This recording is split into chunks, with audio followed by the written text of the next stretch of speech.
Merci, Monsieur le Président. Monsieur le Ministre, le contexte mondial contraint aujourd'hui la France et l'Europe à une révision en profondeur de leur doctrine commerciale. L'administration Trump II impose une vision unilatérale et protectionniste après une très longue période de libéralisme débridé. Par ailleurs, l'instabilité des chaînes d'approvisionnement et la montée des tensions géopolitiques bouleversent les équilibres sur lesquels reposait encore récemment le commerce international. Face à ces mutations, nous devons impérativement reconsidérer de manière stratégique le logiciel commercial qui a pu jusqu'ici nous caractériser. Face à une concurrence mondiale féroce, il est temps d'adopter une posture offensive afin de porter nos intérêts plus fermement et d'assurer notre autonomie tout en imposant des rapports économiques plus justes et plus respectueux de nos valeurs sociales et environnementales. Dans ce contexte, vous avez lancé en mars dernier les Assises de la politique commerciale. Cette initiative, que je tiens à saluer, est à la fois ambitieuse et pragmatique. Vous avez choisi d'organiser ce dialogue non seulement à Paris, mais aussi dans les territoires, en lien direct avec les entreprises, les chambres de commerce et les élus. Cette méthode est la bonne. Elle permet de partir des réalités du terrain et de nourrir la stratégie nationale à partir des besoins concrets. Les axes de travail répondent à des enjeux essentiels. Soutenir l'export de nos entreprises, sécuriser nos modes de production et d'approvisionnement et défendre nos intérêts stratégiques et une concurrence équitable dans un contexte géopolitique mouvant. Ces orientations sont pertinentes et pleinement en phase avec les ambitions que nous portons pour une France plus forte et plus autonome. Ainsi, j'aurais 3 questions. Pourriez-vous à ce stade nous apporter des éléments plus précis quant à l'avancée des travaux engagés et les premières remontées issues des concertations menées dans les territoires?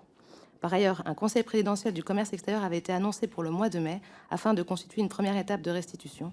Celui-ci ayant été reporté, pourriez-vous nous indiquer le nouveau calendrier envisagé?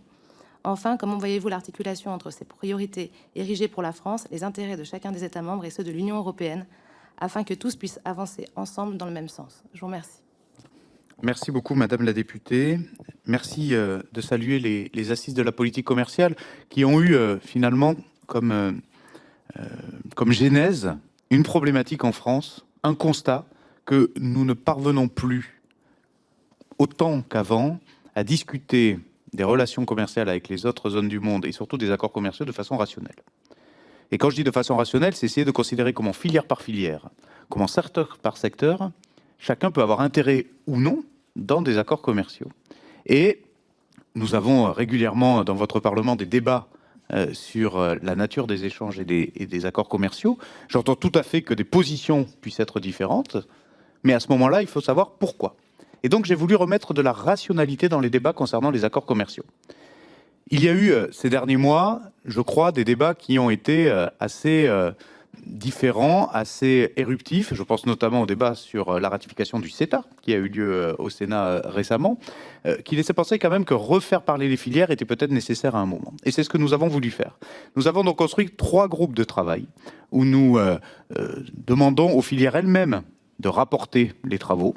Nous ne voulons pas que ce soit quelque chose de top-down du ministère qui explique ce qui est bon ou ce qui est mauvais pour les acteurs économiques. Nous voulons que les secteurs économiques s'en saisissent. Et depuis que nous l'avons lancé, c'est ce que nous faisons. Et en parallèle de cela, pour que cela ne reste pas un travail en chambre parisien, nous allons dans toutes les régions et toutes seront évidemment sollicitées. Je serai demain en région Aura et vendredi, je serai en région Pays de la Loire, merci, pour pouvoir continuer ce travail auprès des acteurs de terrain. Donc c'est à la fois des groupes de travail à Paris, c'est à la fois le témoignage du terrain auprès des entreprises. À chaque fois, il y a entre 150 et 200 chefs d'entreprise qui viennent nous rejoindre pour parler des problématiques locales.